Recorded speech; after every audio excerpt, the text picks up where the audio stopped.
ఇక డీటెయిల్స్ చూస్తే మేడిగడ్డకు వచ్చే దమ్ముందా, ఇరిగేషన్ నిపుణులను తీసుకొస్తా, వాస్తవాలు బయటపెడదాం రా అంటూ కేసీఆర్ కు బీజేపీ జాతీయ ప్రధాన కార్యదర్శి ఎంపీ బండి సంజయ్ సవాల్ విసిరారు. మేడిగడ్డపై ఎందుకు నోరు మెదపడం లేదని సీఎంని ఆయన ప్రశ్నించారు. బీజేపీ అధికారంలోకి వచ్చిన వెంటనే కేసీఆర్ ఆస్తులను జప్తు చేస్తామని హెచ్చరించారు. కమిషన్ల పేరుతో దోచుకున్న సొమ్మునంతా వసూలు చేస్తామని నిప్పులు చెరిగారు. రేవంత్ రెడ్డి బలిపశువు కాబోతున్నారని, దేశమంతా కాంగ్రెస్ కు మద్దతిస్తాం, రేవంత్ సీఎం కావద్దని ముస్లిం పెద్దలంతా రాహుల్ ని కలిశారని, రాహుల్ అందుకు ఓకే అన్నారని బండి సంజయ్ వ్యాఖ్యానించారు. బీసీలారా ఎల్లుండి జరిగే ప్రధాని మోడీ సభకు తరలిరండని, బీసీ ద్రోహుల పార్టీలైన కాంగ్రెస్ బీఆర్ఎస్ లను పాతరేయండని బండి సంజయ్ పిలుపునిచ్చారు. నన్ను కరీంనగర్ అసెంబ్లీ నుంచి భారతీయ జనతా పార్టీ అభ్యర్థిగా పోటీ చేయాలని చెప్పి నిర్ణయించిన తర్వాత ఇక్కడ కరీంనగర్ అసెంబ్లీ నియోజకవర్గంలో ప్రచారాన్ని ముమ్మరం చేస్తాం. అన్ని జోన్ల వారిగా, పోలింగ్ బూత్ వారిగా సంస్థాగతంగా పార్టీని తయారు చేస్తున్నాం. కరీంనగర్లో భారతీయ జనతా పార్టీ శక్తివంతంగా ఉంది. రేపు ఉదయం 11 గంటలకు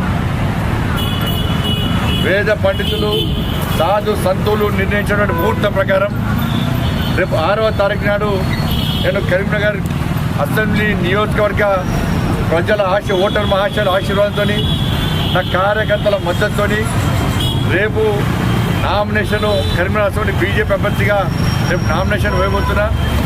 ఈ సందర్భంగా బైక్ ర్యాలీ, యువతకు సంబంధించి బైక్ ర్యాలీ, ఇంత పెద్ద ప్రమాదం జరిగితే మనకు కనీసం స్పందన లేదు.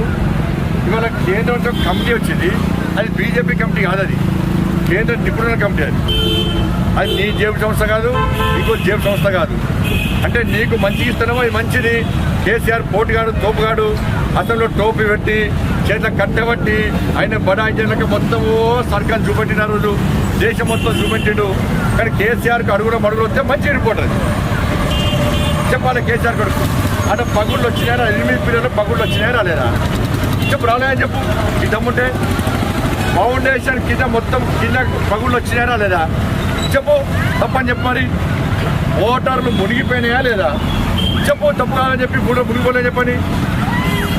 జరిగింది వాస్తవం, జరిగింది. పిల్లలు కుంగినవి వాస్తవము, ఫౌండేషన్ పగులు వచ్చింది వాస్తవము, మోటార్లు మునిగిపోయింది వాస్తవము. మరి ఇవన్నీ జరిగినాక నిపుణులు వచ్చి వాస్తవ నివేదికలు ఇస్తే ఇది తప్పు అని ఎట్లా అంటావు? నువ్వు ఎట్లా నోరొచ్చింది కదా, నీ నోర తాటిమంటాను. అది నిష్పత్తమైంది. భారతీయ జనతా పార్టీ ప్రభుత్వం తెలంగాణ రాష్ట్రంలో ఏర్పడిన వెంటనే తప్పకుండా ముఖ్యమంత్రి కుటుంబం నుంచే ఈ పైసలు రాబడతాం. ముఖ్యమంత్రి ఆస్తులు మొత్తం అమ్మేస్తాం. ముఖ్యమంత్రి కుటుంబ ఆస్తులు మొత్తం జప్తు చేస్తాం. జప్తు చేసి 1,30,000 వడ్డీతో సహా కనిపిస్తాం, పక్కా కనిపిస్తాం. ఇలా తెలంగాణ ప్రజలు మాట నమ్మండి. వాళ్ళ ఎట్టి బస్సులో భారతీయ జనతా పార్టీ ప్రభుత్వం తెలంగాణ రాష్ట్రంలో ఏర్పడిన వెంటనే, బీసీ ముఖ్యమంత్రి అయిన వెంటనే కేసీఆర్ కుటుంబం యొక్క ఆస్తులను జప్తు చేస్తాం. ఇవాళ కేసీఆర్ తెలంగాణ రాష్ట్రానికి జరిగిన న్యాయాన్ని గుర్తిస్తాం. కాళేశ్వరం విషయంలో కానీ, చెక్ డ్యాంలు మునిగినాయి, మల్లన్న సాగర్ కానీ,